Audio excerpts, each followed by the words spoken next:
A former UN Environment Chief hails China's green development, saying it reflects the country's effort to build a beautiful China.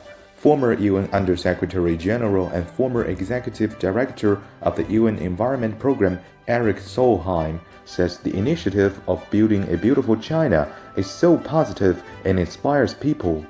There is an enormous positive change in China, and it's a wonderful transformation. And at the center of this has been also the idea to create a beautiful China. It's simply wonderful.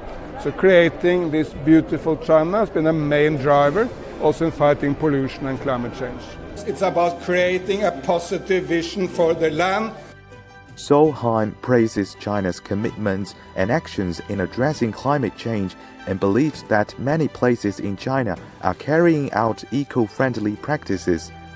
The former UN official says many developing countries that are most affected by climate change are making a lot of practical efforts, calling developed countries to shoulder their due responsibilities. So those developing nations like China, India, Indonesia, Vietnam and others who focus on how they can create green development at home are the most likely to be successful.